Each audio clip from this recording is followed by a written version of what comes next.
What's up, everyone? I want to do a quick post on how the immune system works. Let's talk about this.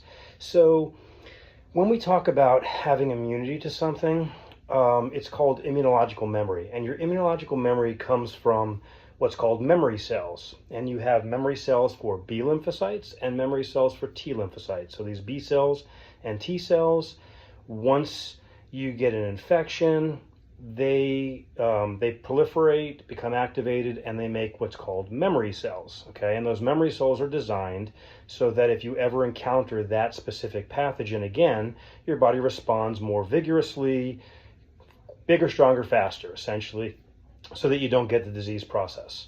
So these cells, what they do is before they're activated, when we educate them in the immune system, there's one T cell for one pathogen and one T cell, a B cell for one pathogen, and we have billions of these cells, okay, so that we can affect and become active against all sorts of different pathogens, right?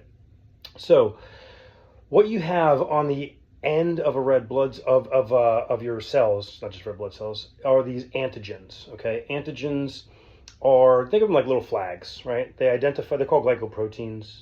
They identify whether it's a self cell or whether it's a foreign cell. And anything foreign, our body tends to create an immunological response to and an attack, okay?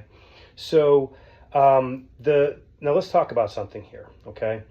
And I've had people argue this with me, but all you need to do is do a little bit of history search and you'll know exactly how this works. So vaccines were designed to present the antigen, okay, of that particular pathogen into the system so that the system could create memory cells. So if you encountered this pathogen in the wild, you already have that bigger, faster, stronger response.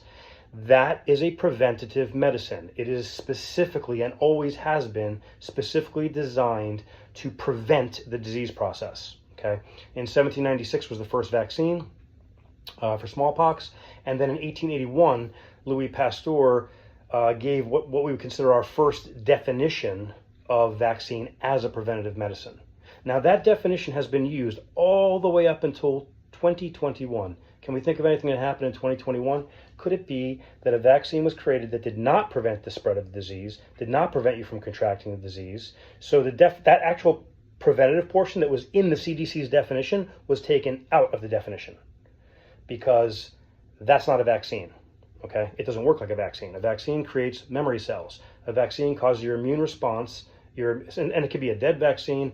We have these things called attenuated vaccines, which is a weakened strain that's not supposed to cause the infection because it's weakened. And we even have some vaccines that are the glycoproteins themselves, and it's not even the whole virus or whatever it is, okay, like something like an HPV, okay, it's not the whole virus. But that being said, it's designed to stimulate the immune response so you generate these memory cells. So if we kept getting the same thing over and over and over, then we'd be sick all the time. So we have to create this immunity. We have to create this immunological memory, and that is based on your memory cells. And we don't really care how long antibodies last, as long as they last long enough to destroy the pathogen, because memory cells, at least memory B cells, right, B memory cells, they are designed to immediately differentiate to start producing antibodies on a second, third, fourth, 10th, 1000th encounter with that pathogen, okay? And by the way, these memory cells last a lifetime. So that's how the immune system works. And like I said, the vaccines were created as a preventative medicine to utilize this understanding of the immune system to prevent the spread of disease. Stay strong.